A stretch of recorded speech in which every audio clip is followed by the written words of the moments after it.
5 skuadra finaliste nga konkurset ndërkombëtare po prezantojnë sot projektin e tyre për rikualifikimin e Pallatit të Kongreseve në Tiranë, një nga objektivat më të rëndësishme publike në vend. Në aktivitet ishte i pranishëm edhe kryeministri Edi Rama, i cili e cilësoi këtë nismë pjesë të një procesi më të gjerë transformimi të pronave publike përmes konkurseve ndërkombëtare. Sipas tij, kjo qasje synon jo vetëm ndërhyrjen infrastrukturore, por edhe krijimin e vlerës së shtuar për shtetin dhe qytetarët. Sot që flasim bashkë me këtë konkurs, jemi në 15 konkurse të realizuara ndërkombëtare.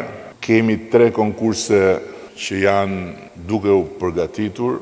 Të gjitha konkurset janë të standardeve më të larta ndërkombëtare, jo vetëm për nga pjesëmarrja e arkitektëve ndër më të mirënjohurit e botës sotme dhe as vetëm për nga përbërja e jurive ndërkombëtare, por edhe për nga procedurat e ndjekura. Janë aktualisht 12 kontrata të lidhura, 7 kontrata të tjera janë në proces, 3 masterplane, janë 20 objekte publike për zhvillim. Pra, gjithë thelbi i aktivitetit të Korporatës Shqiptare të Investimeve është që duke vënë në dispozicion prona shtetërore të degraduara ose në nevojë për zhvillim, të marrë mbrapsh përfitueshmëri të lartë financiare dhe nga pikpamja e hapësirës në funksion të publikut, në funksion të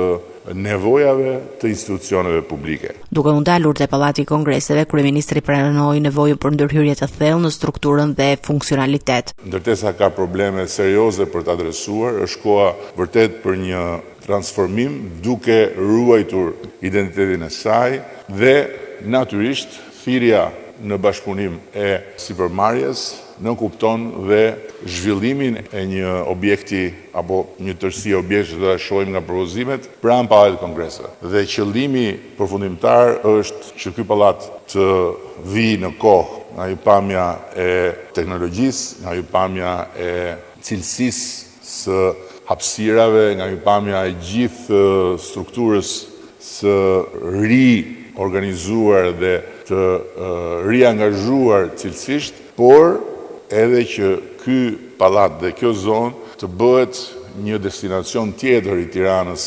turistike i Tiranës, kryeqytet. Procesi i rikualifikimit pritet të vijojë me vlerësimin e projekteve fituese nga juria ndërkombëtare, ndërsa ndërhyrja në Pallatin e Kongreseve konsiderohet si një nga projektet më të rëndësishme në transformimin urban të kryeqytetit.